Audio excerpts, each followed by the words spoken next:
হচ্ছে থালা বাসন মাজতে সাজতে হয় বলো তো। আজকের দিনে তো সাজতে ওরম করেন। হ্যালো ডিয়ার্স, তোমরা কেমন আছো? আশা করছি তোমরা সবাই খুব ভালো আছো। আমি কিন্তু অনেকটা ভালো আছি, রেডি হয়ে যাচ্ছে, কারণ আজকে যাব কোথায়? আমাদের স্কুলের ফার্স্ট হচ্ছে, আজকে ফার্স্ট দিন, মানে অনুষ্ঠানের ফার্স্ট দিন, তো সেখানেই যাব। তো এখন আমি পুরোপুরি রেডি হয়ে গেছি, আর বিছানাটা প্লিজ ইগনোর করো হচ্ছে। আর মামা আমাদের স্কুলে গিয়ে কী দেখবো না দেখবো জানি না, অনেকটা লেট হয়ে গেছে, শাড়ি পরার কথা ছিল না, কিন্তু তাও শাড়িটা পরেই নিলাম। তো চলো, এই যে লাল রঙের আমি শাড়িটা পরে নিয়েছি, আর দেখো পুরোপুরি রেডি হয়ে গেছি, নর্মালি সেরেছি। শাড়ি পরার একদমই সত্যি কোনো কথা ছিল না, কিন্তু তারপরেও শাড়িটা পরতে হলো, কিছু করার নেই। তো চলো ভিডিওটা দেখতে থাকো, কী করে না করি সব কিছু তোমাদের সাথে শেয়ার করবো। তো চলো, আমি রেডি হয়ে চলে এসেছি, এটা এখন রেডি হয়নি। তাহলে আমরা গিয়ে কী দেখবো? কী দেখবো গিয়ে? গিয়ে আর কিচ্ছু দেখতে পারবো না। পড়ার কথা এক, পড়ছি এক, আর গিয়ে আজকে আমরা কিচ্ছু দেখতে পাবো না, কিচ্ছুটি না। সব হয়ে যাবে, তারপর আমরা যাবো দেখতে। সব হচ্ছে থালা বাসন মাজতে। লাগবে আমরা রাস্তায় বলা দিলে একটু না সাজতে হয় বলো তো। আজকের দিনে তো সাজতে এবারে যেতে পারি না।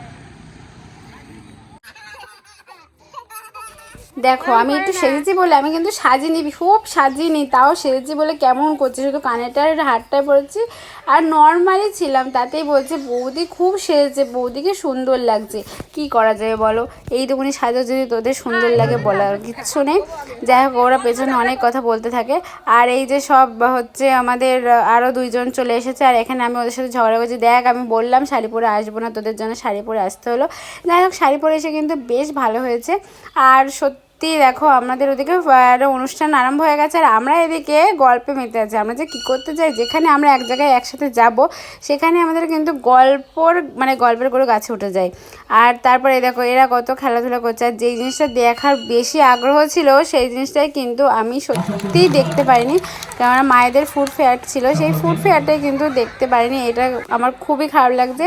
তারপরে কিন্তু স্কুলের নামটা একটুখানি পর্দার আড়ালে ছিল, পর্দার সামনে চলে আসলো। তারপরে কিন্তু এই যে ছোট ছোট নার্সারি বাচ্চাদের নবীনবরণ করানোর জন্য কিন্তু স্টেজে তুলে নিয়েছিল। আর এখানে আমাদের দইতা রানী ফিফথ হয়েছিল বলে তাকে রেডি করা হচ্ছে ড্রেস পরিয়ে, কেননা ও যাবে স্টেজে পুরস্কার আনতে। আর এখানে কিন্তু 3টে বৃদ্ধ মহিলা দেখছো, তাদের কিন্তু সম্মানিত করা হচ্ছে, কারণ তারা হচ্ছে এই যে 12 বছর ধরে তাদের নাতি নাতিদের নিয়ে আসছেন এই স্কুলে, সকাল থেকে দুপুর পর্যন্ত তারা বসে থাকে, তাই জন্য কিন্তু তাদের একটু সম্মান জানানো হলো। আর এই যে আমাদের দইতা রানী কত খুশি ও প্রাইজটা পেয়ে, আর ওটা ছিল একটা গল্পের বই।